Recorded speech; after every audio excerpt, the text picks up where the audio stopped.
রান্না শৌখিনতাটা একটা প্যাশন, সেটা সবার যেমন ভালো লাগে না, তেমন অনেকেই মনে করে টাইম নষ্ট বা কাজ না থাকলে এইসব করে। তা নয় কিন্তু, বাইরে যারা থাকে A to Z তাদের একাই করতে হয়। ওই ভালো লাগা যেটা, সেটা যে কোনোভাবেই করা যায় ইচ্ছা থাকলে।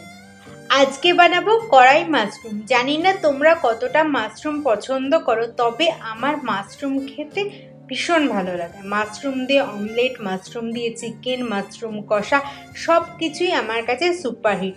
চলো তাহলে রেসিপি শেয়ার করা যাক। প্রথমেই মাশরুমগুলোকে ভালো করে ধুয়ে জল যাতে না থাকে একদম পেপার টাওয়াল দিয়ে মুছে নিতে হবে। মাশরুমের সাইজ অনুযায়ী 2 টুকরো বা 4 টুকরো করে কেটে নেব। এবার এতে দেব হলুদ, নুন, কাশ্মীরি লঙ্কা গুঁড়ো আর মেল্টেড বাটার দিয়ে ভালো করে মাখিয়ে রেখে দেব। কড়াইতে দেব সাদা তেল, দেব জিরে ফোড়ন, একটু চিরবির করতে কুচি কুচি করে কাটা পেঁয়াজ কুচি, সাথে দেব নুন, হলুদ, কাশ্মীরি লঙ্কা গুঁড়ো আর 2টো শুকনো লঙ্কা। এবার ভালো করে মশলা কষাতে হবে। মাঝে অ্যাড করব কাঁচা লঙ্কা কুচি কুচি করা। যদি ঝাল খেতে খুব ভালোবাসো এখানে বেশি লঙ্কা ইউজ করতে পারবে। সাথে দেব আদা আর রসুন বাটা আর বেশ খানিক ধনে গুঁড়ো। সামান্য চিনি দিয়ে ভালো করে মশলা কষাতে হবে। কাঁচা গন্ধ চলে গেলে দেব টমেটো পেস্ট, সেটাকেও ভালোভাবে সময় ধরে কষাতে হবে। মশলা কষাতে কষাতে দেব একটা সিক্রেট মশলা, সেটা দিয়ে ভালো করে কষাতে হবে। একদম অল্প করে জল দিয়ে ঢাকা দিয়ে গ্রেভি রেডি হতে দাও। হ্যাঁ, বলছি সিক্রেট মশলাটা কি।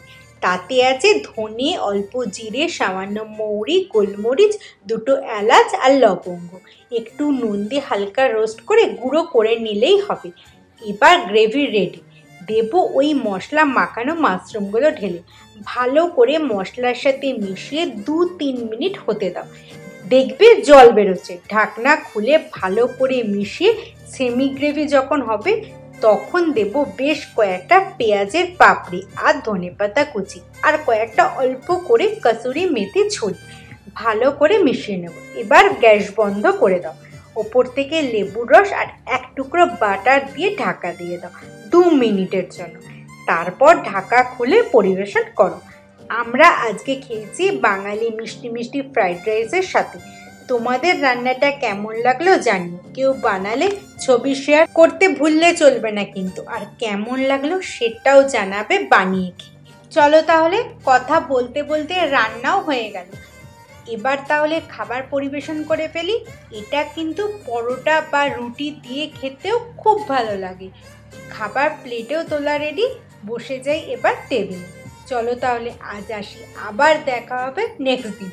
পুরো ভিডিওটা দেখার জন্য সবাইকে থ্যাংক ইউ। ভালো লাগলে একটা লাইক করে দিও। টাটা।